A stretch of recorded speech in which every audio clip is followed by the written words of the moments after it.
El príncipe Alberto de Mónaco y su esposa, la princesa Charlene, dan la imagen de una pareja perfecta. Pero, tras esa fachada, han circulado fuertes rumores de que su matrimonio podría estar atravesando momentos difíciles. La posible causa? Otra mujer que ha estado muy presente en la vida del príncipe durante muchos años, Nicole Coste, una exazafata. Durante bastante tiempo, Nicole y Alberto mantuvieron su relación en secreto. Pero eventualmente, la verdad salió a la luz. Hoy en día, el hijo que tienen en común ya no es un tema oculto. Y es una figura pública reconocida en Mónaco. De hecho, hay quienes aseguran que muchos en el Principado sienten más simpatía por Nicole que por la princesa Charlene.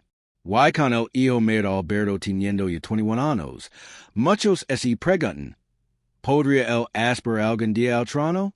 En este video, te contaremos todos los secretos que rodean a la familia real monegasca.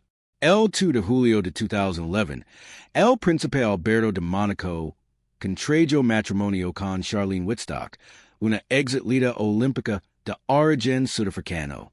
Fue uno de los eventos más importantes del calendario real internacional de aquel año. Miles de personas se reunieron frente a la iglesia para celebrar la llegada de la nueva princesa al Principado, casada con uno de los monarcas más ricos del mundo. Se estima que la fortuna de Alberto ronda los $1.000 millones de dólares. Durante muchos años, Alberto fue considerado uno de los solteros más deseados del planeta. Pero, a pesar del ambiente de cuando que rodeaba la boda, algo no encajaba. La princesa Charlene se mostró visiblemente incómoda y triste durante la ceremonia. En más de una ocasión se lavó secondos las lágrimas con un pañuelo, lo que despertó una oleada de especulaciones. Era evidente que no se trataba de las lágrimas habituales de una novia emocionada por su gran día. Poco después, varios medios comenzaron a reportar que había más dolor que alegría detrás de ese boderío. Al parecer, Charlene habría intentado cancelar el matrimonio poco antes del evento. Según diversas fuentes, incluso trató de abandonar Mónaco para regresar a su país natal, Sudáfrica, pero en cada intento fue detenida y persuadida de quedarse. El primer intento, dicen, ocurrió en París, mientras se encontraba allí para una prueba de su vestido de novia. Charlene, desesperada, buscó refugio en la embajada sudafricana. Más tarde, habrían ocurrido otros dos intentos, uno durante el Gran Premio de Mónaco en 2010, cuando supuestamente lo confiscaron el pasaporte para evitar que escapara. El tercero habría tenido lugar apenas 2 días antes de la boda, cuando Charlene compró un boleto de avión de solo ida a Sudáfrica, pero fue interceptada antes del border y convencida para quedarse y asistir a la boda de 3 días. Aunque la ceremonia se celebró con gran lujo y pompa, la prensa notó que Charlene no dejó de llorar durante buena parte del evento. Se legó a decir que los recién casados pararon su noche de bodas en habitaciones separadas, y que la habitación de la princesa fue vigilada por miembros del equipo de seguridad. La Casa Real Monegasca negó rotundamente todas estas afirmaciones, calificándolas de rumores infundados promovidos por periodistas sensacionalistas.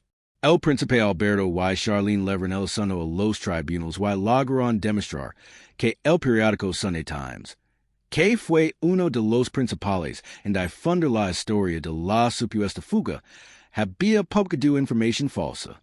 Como resultado, la familia real recibió una compensación económica por los daños morales causados. Aún así, Charlene tenía razones para sentirse angustiada. Días antes de la boda, una mujer brasileña afirmó públicamente que había tenido un hijo con el príncipe Alberto, en una relación que supuestamente se dio mientras ella estaba comprometido con Charlene. Esta noticia provocó un gran escándalo mediático y, según se cuenta, fue lo que desencadenó el primer intento de fuga de la princesa, justo mientras se probaba su vestido de novia. Aunque el abogado del príncipe negó rotundamente las acusaciones y aseguró que ese trataba de un engaño. Los hechos dejaron a Charlene con muchas dudas sobre el hombre con quien estaba a punto de casarse. Además de su fama de playboy, el príncipe Alberto tuvo otro motivo de atención pública. Nicole Coste, una exazafata con quien tuvo un hijo antes de comprometerse oficialmente con Charlene. Nicole llegó a Mónaco y ofreció entrevistas a la prensa, atrayendo la atención de todos los medios y causando un notable malestar en la princesa Charlene. Pero, ¿qué buscaba realmente Nicole con esas apariciones públicas? ¿Por qué actuaba de manera tan provocadora? Todo comienza a entenderse cuando uno conoce la historia completa entre el príncipe Alberto de Mónaco y su exnovia. Alberto Grimaldi es el único hijo varón del príncipe Reiniero III de Mónaco y de la legendaria actriz de Hollywood, Grace Kelly. Creció en el Palacio Principesco, rodeado de lujos y del cariño de sus padres. Al ser el heredero directo, desde pequeño se depositaron grandes expectativas sobre él. Su futuro hijo será, algún día, el siguiente en la línea de sucesión al trono. Sin embargo, en su juventud, Alberto no parecía tener intenciones de formar una familia o tener hijos. Estaba rodeado de constantes tentaciones. Los modelos y celebridades más atractivas del mundo deciden estar a su lado. Durante sus 20 y 30 años, ese lo veía con frecuencia rodeado de actrices y modelos en todo tipo de eventos. La lista de mujeres que formaron parte de su vida es larga. Se mencionan nombres como Carla Bruni, Janice Dickinson, la cantante Kylie Minogue, las actrices Beatrice Dahl y Brooke Shields, y también Deborah Moore, hija del célebre actor Roger Moore. Aunque nunca se confirmó públicamente la veracidad de estos romances, los rumores eran constantes. En 1993, comenzaron a circular speculations de que el príncipe salía con la supermodelo Claudia Schiffer. Fueron vistos juntos en varios eventos sociales, incluido el Gran Premio de Mónaco. Algunos dicen que Alberto lo enviaba flores durante sus seasons de fotos para revistas, y otros aseguran que habían tenido citas. Esto llevó a muchos a preguntarse, ¿estaría el príncipe de Mónaco pensando en proponer matrimonio a la modelo mejor pagada del momento? No quiero hablar de eso, dijo Claudia Schiffer en una entrevista en Paris ese mismo año, cuando los periodistas le preguntan sobre su relación con el príncipe. Luego agregó, lo que sí puedo decir es que no me voy a casar. Tengo solo 22 años. Conozco bien a Alberto, vivo en Monte Carlo, y es un buen amigo. En distintas publications, algunos medios afirmaron que Alberto le propuso matrimonio, pero que ella lo rechazó. Otros afirmaban que el príncipe estaba fascinado por la modelo Krista McMenemy. A pesar de todas esas historias, lo cierto es que Alberto no lograba encontrar a la mujer ideal. Eso no solo me asustó a mí, también a muchas mujeres que he conocido, dijo en una entrevista en 2005. Se refiere al hecho de que cualquier pareja suya tendría que soportar una presión enorme, inevitablemente sería comparada con su madre, la inolvidable Grace Kelly. Probablemente, Alberto sonaba con que su esposa ideal fuera tan hermosa, talentosa y carismática como su madre. Vía ser muy difícil para quien esté conmigo. No solo en el matrimonio, sino incluso para cualquiera que me tome en serio. Aunque no se parezca en nada a mi madre, siempre será comparada con ella, admitió el príncipe. Durante su búsqueda del amor, Alberto también tuvo relaciones breves con mujeres comunes, pero encantadoras. Por ejemplo, en 1992 mantuvo un romance con Tamara Rotolo, una camarera estadounidense. De esa relación nació una hija ese mismo año. Sin embargo, Alberto no supo de la existencia de la niña hasta 11 años después. Finalmente, en 2006, reconoció oficialmente a su hija Jasmine, y hoy mantiene una buena relación con ella. Pero uno de los romances más importantes y duraderos del príncipe, antes de casarse con Charlene, comenzó en 1997, cuando conoció a Nicole Coste. Ella era azafata y coincidieron durante un vuelo entre Niza y Paris. Curiosamente, Nicole no debía trabajar ese día, pero fue llamada a reemplazar a una compañera de última hora. Nicole Coste vivía en Francia, estaba divorciada y tenía dos hijos. Su padre era comerciante en Togo, África Occidental. Ella era una mujer elegante, seguro y siempre trabajaba en la sección de primera clase. Fue allí, entre los pasillos del avión, donde comenzó una historia que cambiaría su vida para siempre. Nicole Coste, acostumbrada a tratar con personas influyentes, no se sintió intimidada cuando vio al príncipe Alberto por primera vez. Nuestras miradas se cruzaron, y sentí de inmediato que era diferente. Había algo especial en él, una especie de aura. Me pareció atractivo. Tenía un brillo particular en los ojos. Cuando en una entrevista, el príncipe, interesado desde el primer momento, le pidió su número de teléfono. En lugar de anotarlo en una servileta, lo escribió en papel oficial de la cabina, de primera clase. Nicole confesó que nunca se sintió incómoda con personas de alto rango. Siempre le resultó natural moverse en ese ambiente, así que desde el primer encuentro se sintió tranquila al lado del príncipe de Mónaco. Aun así, como ella misma admitió, no fue amor a primera vista. Pasado un tiempo, Alberto la llamó y invitó a pasar un fin de semana en Mónaco. Halagada por la atención, Nicole compró un boleto y se hospedó en su apartamento privado. Creo que lo trajo de mí fue mi dulzura. Pero yo tenía claro que no quería ser solo una diversión más. Quería que me respetara. No quis tener intimidad con él hasta conocernos mejor. Recuerdo Nicole. Alberto respetó su decisión. No era una casa fortunas. Al contrario, yo le compraba regalos a él, relato con sinceridad.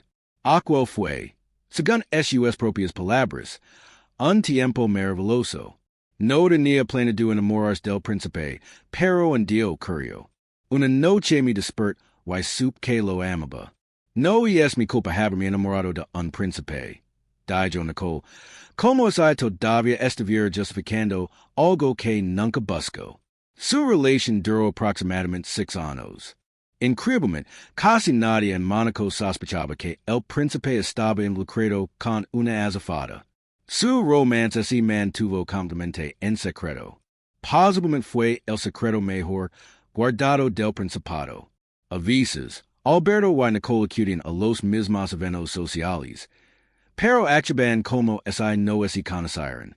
Porque debían ocultarse si realmente se amaban. Después de todo, Alberto no estaba casado y era libre de salir con quien quisiera. Pero no debemos olvidar que Alberto no era un hombre cualquiera. Como miembro de la realeza, no podía elegir pareja con toda libertad. Su elección debía contar con la aprobación de su familia y, en cierto modo, de un país. Cuando el príncipe intentó presentar a Nicole a su padre, el príncipe Reñero III, este no aceptó la relación. Para él, Nicole no era una candidata adecuada. Como resultado, la pareja quedó sin futuro. Alberto entendía que su futura esposa debía tener un perfil específico, alguien que pudiera asumir el rol de princesa y, sobre todo, convertirse en la madre de los herederos al trono. Y esa mujer, pensaba él, debía ser tan perfecta como su madre, Grace Kelly, bella refinada, elegante y con una imagen pública intachable. Mientras seguía su relación secreta con Nicole, en el año 2000, el príncipe conoció a quien se convertiría en su futura esposa, Charlene Whitstock. El encuentro tuvo lugar durante un evento de natación llamado Mare Nostrum, celebrado en Mónaco. Alberto, un gran aficionado a los deportes, quedó cautivado por la joven nadadora sudafricana, que era 20 años menor que él. Charlene no solo era bella y sofisticada, Sino también una atleta de elite que había representado a su país en los Juegos Olímpicos. Lo más impactante para muchos era su enorme parecido físico con Grace Kelly. Esa semejanza, sin duda, fue determinante para el príncipe a la hora de considerar un futuro con ella. La presión sobre Alberto era fuerte. Tanto su familia como los asesores del principado lo presionaban para que ese decidiera pronto por una esposa. Mónaco necesitaba herederos varones. Ocurría el riesgo de ser absorbido nuevamente por Francia si no había sucesores directos. Mientras vivía, el príncipe Reñero modificó la constitución de Mónaco para aclarar que solo los hijos legítimos de Alberto o de sus hermanas Carolina o Estefanía podían heredar el trono. Esta medida, tomada poco antes del nacimiento del hijo de Alberto y Nicole Coste, parecía tener una intención muy clara. Reñero sabía que su hijo podía tener hijos fuera del matrimonio, y temía que estos reclamaran el trono en el futuro. Por eso ese adelanto y blindó la sucesión, permitiendo únicamente a los hijos legítimos heredar el título. Poco a poco, la relación entre Alberto y Nicole comenzó a desvanecerse. Aunque habían compartido años de cercanía y complicidad, las circunstancias reales y familiares terminaron separándolos. El contacto entre ellos se fue haciendo cada vez más esporádico. Hasta que un día Nicole le dio una noticia que cambiaría todo. Estaba embarazada. Cuando ese lo conoció Alberto por primera vez, su reacción fue buena, recuerda Nicole. Me dijo que debía tener al bebé y que me apoyaría. Sin embargo, con el paso de los meses, el entusiasmo del príncipe empezó a apagarse. Nicole cree que fueron los funcionarios del palacio quienes intervinieron, quizás advirtiendo que un hijo nacido fuera del matrimonio podía traer problemas en el futuro, especialmente en lo relacionado con la sucesión. En 2003, Nicole Coste dio a luz a un niño, al que llamó Alexandre Coste. Al nacer el bebé, el príncipe Alberto de Mónaco cumplió su promesa, proporcionó una generosa manutención económica, y organizó para Nicole y su hijo una vida cómoda en una lujosa villa en la Riviera Francesa. A pesar del escándalo que el nacimiento de Alexandre causó dentro de la sociedad monegasca, en un principio, el príncipe fue un padre presente y cariñoso. Nicole llegó a contar que él mismo lo enseñó a Alberto como cambiar pañales, destacando lo implicado que estaba en el cuidado del pequeño. Padre y hijo comparten momentos muy tiernos y naturales. Participan en celebrations, viajan juntos, y Alberto incluso organizó cumpleaños temáticos, como uno de paradas, que, según Nicole, eran inolvidables. En privado, el príncipe se mostraba orgulloso de su hijo. Lo abrazaba con cariño, llegaba con él, y compartía tiempo de calidad. Pero había una gran contradicción. Aunque se comportaba como un padre dedicado, aún se negaba a reconocer oficialmente su paternidad. Nicole tuvo que invertir mucho tiempo y esfuerzo para convencer a Alberto de hacerse una prueba de ADN. Durante meses, el príncipe se mostró renuente. Finalmente, accedió a realizar la prueba en un laboratorio en Suiza. Las negociaciones entre ellos no fueron fáciles. Fue un proceso largo y cargado de tensión. Alberto, sin duda, temía que tener un hijo con una mujer que no era su esposa pudiera poner en peligro la imagen pública de la familia real, o incluso afectar la sucesión al trono. Mientras tanto, él continuaba cubriendo todas las necesidades económicas de Nicole y del niño. Visitaba a Alexander, pero todo ocurría bajo estricta discreción. Ese secretismo, sin embargo, no era suficiente para Nicole. Ella quería algo más. Quería que su hijo fuera reconocido abiertamente como lo que era, el hijo del príncipe de Mónaco. Sonaba con darle un futuro digno, sin sombras ni secretos. Y esa diferencia de objetivos fue la raíz de sus desacuerdos. Finalmente, Nicole decidió tomar una decisión firme. En 2005, concedió una extensa entrevista a la reconocida revista Paris Match, donde rompió el silencio. Reveló públicamente que el príncipe Alberto era el padre de su hijo Alexander. Para sostener su declaración, Nicole, que había dejado su trabajo como azafata, proporcionó fotos de Alberto sosteniendo al niño, y entregó todos los documentos necesarios para demostrar su versión. Contó además que vivía en un apartamento que pertenecía al príncipe, ubicado en París, y que recibía apoyo económico directamente de él. Para mantener la discreción durante esos años, fingió ser la novia de un amigo cercano de Alberto. También reveló que, durante un tiempo, él y el príncipe salían los fines de semana, y compartían momentos juntos, hasta que el padre de Alberto, el príncipe Reiniero III, intervino directamente. Después de eso, la relación se volvió más fría y distante. Solo hubo una excepción, una noche especial en la que celebraron juntos el cumpleaños número 31 de Nicole. Y esa noche dio lugar al nacimiento de Alexander. En la misma entrevista, Nicole confesó que, ante la negativa de Alberto de reconocer oficialmente a su hijo, lo amenazó con una demanda judicial. Como consecuencia, en diciembre de 2003, el príncipe firmó un documento notario en el que reconoce su paternidad. Sin embargo, pidió que ese documento no fuera registrado oficialmente hasta después del fallecimiento de su padre, el príncipe Reiniero. A Nicole no se le entregó copia de ese documento, y desde entonces comenzó una lucha constante por obtenerlo. Nicole siempre insistió en que no se ve a sí misma como una cazafortunas. Según sus palabras, su único objetivo era obtener justicia, que el padre biológico de su hijo lo reconociera públicamente, como cualquier padre responsable. Nicole solo pidió una cosa, que Alberto asumiera públicamente que era el padre de su hijo, y ese hiciera responsable de él. Pero tras su entrevista con Paris Match, lo que ocurrió fue una verdadera tormenta mediática en Mónaco.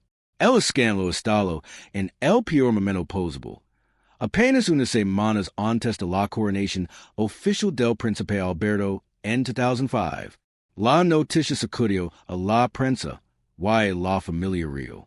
El príncipe no pudo ocultar su enojo, calificó las declaraciones de Nicole como inapropiadas, y afirmó que no sabía con exactitud que había dicho ella durante la entrevista.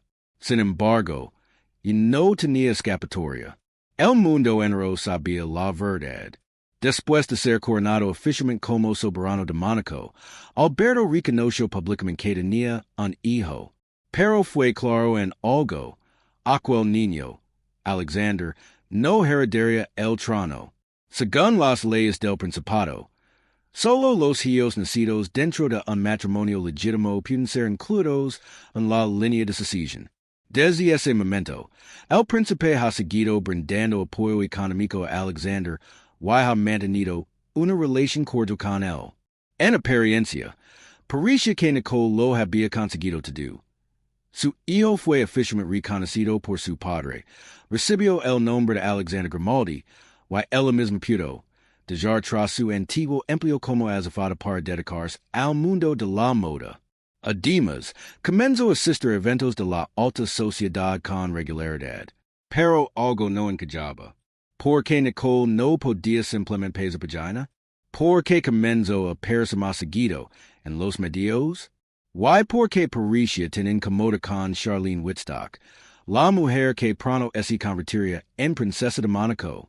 Charlene, una ex-senadora sudafricana, comenzó a aparecer públicamente junto al príncipe Alberto tan solo un año después de que él asumiera el trono y anunciara oficialmente la existencia de su hijo con Nicole. Hicieron su debut como pareja durante la ceremonia de apertura de los Juegos Olímpicos de Invierno de 2006. 4 años más tarde, en 2010, anunciaron su compromiso. Para Nicole, ese compromiso fue difícil de aceptar. Ella sentía que, desde que Alberto estaba con Charlene, pasaba cada vez menos tiempo con su hijo. Y justo antes de la boda del príncipe, un nuevo escándalo sacudió a la prensa. Los paparazzi fotografiaron a una mujer muy parecida a Nicole caminando por las calles de Mónaco con un niño. Los medios insinuaron que la ex de Alberto había viajado al Principado con la intención de sabotear la boda. Sin embargo, Nicole negó rotundamente esa versión. Declaró que ese día estaba de crucero con amigos y que todo había sido un montaje, diseñado por personas interesadas en explotar el escándalo. Pero el daño ya estaba hecho. Y quien más lo sufrió fue Charlene. La presión mediática era tan intensa que, según varios informes, incluso pensó en ir antes de llegar al altar, después del matrimonio.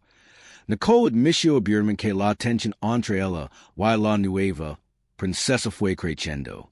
Lo resultaba doloroso ver cómo Alberto comenzaba a dedicar menos tiempo a Alexander, concentrándose por completo en su nueva familia.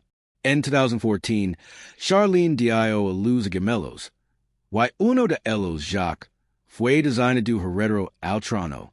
Desde entonces, toda la atención del príncipe se volcó en esos niños.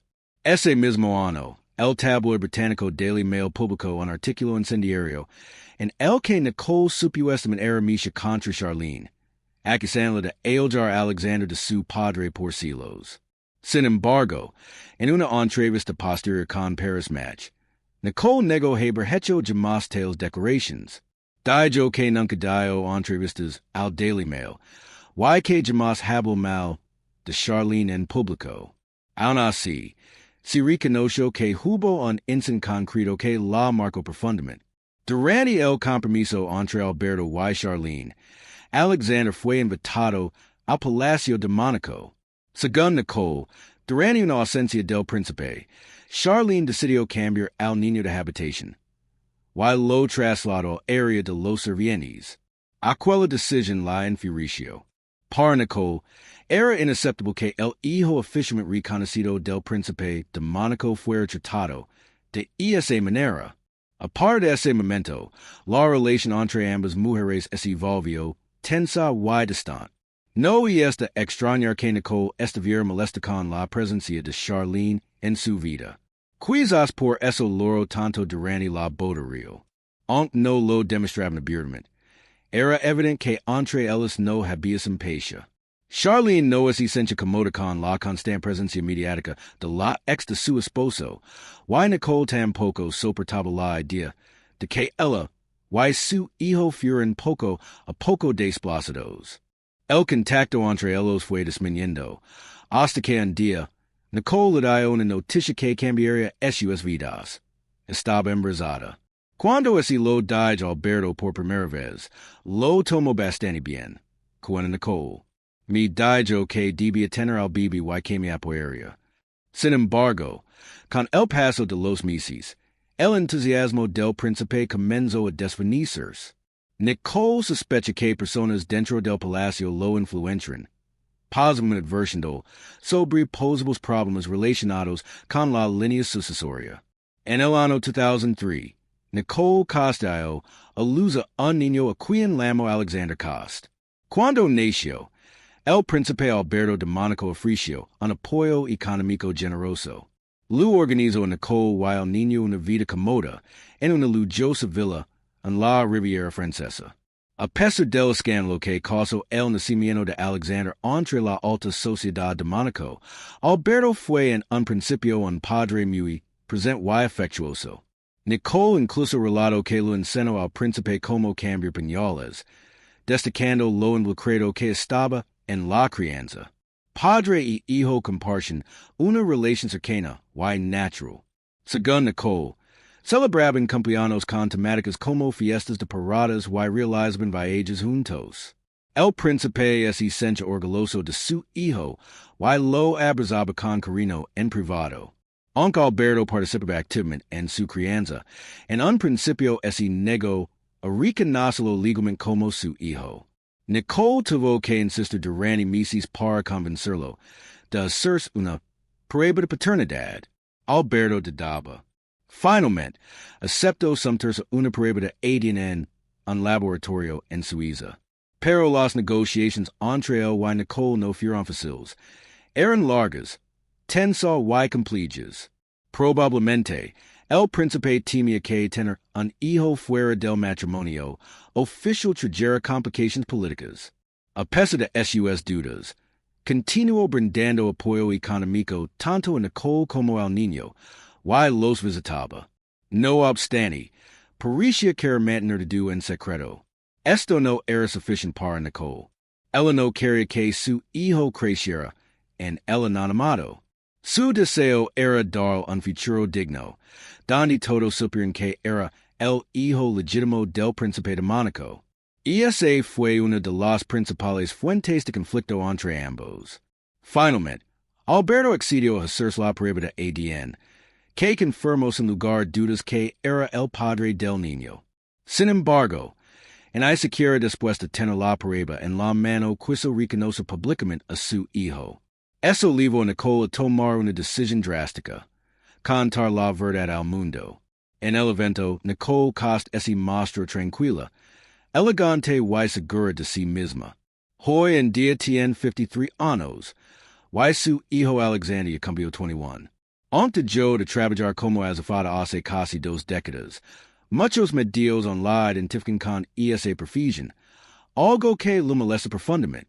Nicole quiere que se reconozcan sus verdaderos logros. Y es una diseñadora de moda con experiencia, madre de 3 hijos, y una mujer que ha sabido mantenerse firme incluso en medio del escándalo. Uno de esos hijos, nada menos, y es el primogénito del príncipe de Mónaco. Durante un tiempo, Nicole lanzó su propia marca de ropa en Londres, aunque tuvo que cerrarla por culpa de la pandemia.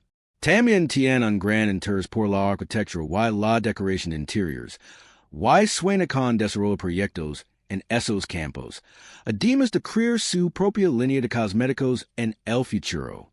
Otro de sus objetivos es dedicar más tiempo a causas benéficas, especialmente aquellas que apoyan a niños en situación vulnerable. Pero sin duda, el mayor sueño de Nicole se ha cumplido. Su hijo mantiene una relación cercana y constante con su padre, el príncipe Alberto. Por ejemplo, cuando Alexandre cumplió 18 años, la Casa Real organizó una celebración elegante, primero en un restaurante y luego en uno de los clubes más exclusivos de Mónaco. Y cuando cumplió 20, volvió a celebrarlo en familia. En esa ocasión, compartió mesa con el príncipe Alberto y su hija mayor, Jasmine Grace Grimaldi, nacida de su relación con Tamara Tolo, una camarera estadounidense. Por supuesto, Nicole Coste también estuvo presente en la celebración. Se cenó cerca de Alberto, y la vio sonriente y relajada. Sin embargo, la princesa Charlene no asistió al evento. En los medios circularon muchas imágenes donde se veía a Alexandre compartiendo con Jasmine, que declaró que tienen una excelente relación como hermanos. Además, Alexandre también ha conocido a sus hermanos menores, los mellizos Jacques y Gabriela. En una foto muy comentada, los 4 hijos del príncipe Alberto aparecen juntos, riendo y disfrutando del momento. Aunque Alexandre no puede heredar el trono por no haber nacido dentro del matrimonio, sí es uno de los herederos de la gran fortuna de su padre, estimada en más de 1,000 millones de dólares. Durante un breve periodo, Alexandre probó suerte en el modelage, pero luego decidió enfocarse de lleno en sus estudios. Su mayor aspiración es trabajar junto a su padre y convertirse en un embajador global de Mónaco. Cuando cumplió 20 años, ofreció su primera entrevista a la revista francesa Point of View, y más adelante habló con Tatler. Mi meta es trabajar con mi papá y convertirme en algo así como un embajador mundial de Mónaco, alguien que pueda echar oportunidades de negocios al principado. Y es algo que he conversado con él, explicó Alexandre con seguridad. Todo indica que está tomando muy en serio su rol como figura pública, y de representar dignamente el nombre Grimaldi. En esa entrevista también aclaró que lo incomoda profundamente que algunos medios on lo llaman ilegítimo. No soy ilegítimo. Cuando nací, ninguno de mis padres estaba casado en hay comicio adulterio. La marma así es ofensivo. Espero que nadie cree esas mentiras que circulan por internet. Levo el apellido de mi padre porque él me reconoció voluntariamente cuando yo era un bebé. No fue en juez en la prensa quienes lo obligaron. Afirmo con firmeza. Alexandre reconoce que su madre ha sido siempre su mero apoyo, pero siente que es hora de independizarse. Por eso, planea mudarse a Nueva York para estudiar en la universidad, con la intención de especializarse en negocios o relaciones internacionales. Al igual que su padre, es un gran amante del deporte. Lo encanta el fútbol, el baloncesto y el tenis. Y también quiere participar activamente en causas sociales y actividades benéficas. Un dato personal que sorprendió a muchos fue que, a sus 20 años, Alexandre tiene novia. Se conocieron en Mónaco y ahora planean mudarse juntos a Nueva York. Actualmente están buscando un apartamento en el barrio de Soho, conocido por sus tiendas exclusivas y su ambiente cosmopolita. Cuando los periodistas le preguntan cómo vi su futuro, Alexandre respondió con claridad: Quiero terminar mis estudios, trabajar en causas benéficas y ayudar a los que tienen menos que yo. También quiero mantener una relación sólida con Mónaco y con mi padre. Tengo un buen plan y eso me hace muy feliz. Alexandre está decidido a cumplir su rol con orgullo, respetando el legado de su familia y el nombre que lleva. Se describe a sí mismo como una persona amable, seria y respetuosa, y permite estar a la altura del apellido Grimaldi. Quiere representar dignamente su lineage y demostrar que está preparado para asumir responsabilidades. Lo curioso es que, en su momento, la relación entre el príncipe Alberto y la entonces azafata Nicole Coste fue el secreto mejor guardado de todo Mónaco. Nadie sospechaba nada. Y sin embargo, hoy, su hijo Alexandre ha pasado a ocupar un lugar destacado en la esfera pública. La reconocida revista Tatler incluso lo ha llamado el nuevo rostro de Mónaco. ¿Quién podría haberlo imaginado? Tal vez este joven, con su carácter equilibrado y su actitud moderna, llega a ser una figura clave para el futuro del Principado. Podría aportar nuevas ideas, representar una imagen más abierta e inclusiva y ayudar a romper con antiguos prejuicios que durante años han definido la política y la sociedad monegasca. Su sola presencia en los eventos oficiales, en entrevistas o en la prensa internacional, y representa una transformación, un cambio sutil pero importante. YSI realmente logra dar al Mónaco ese impulso hacia una visión más moderna del rol de la familia real. Solo el tiempo lo dirá. Pero una cosa parece clara. Alexandre Grimaldi está dispuesto a dejar su huella. Y quizá eso sí justo lo que Mónaco necesita.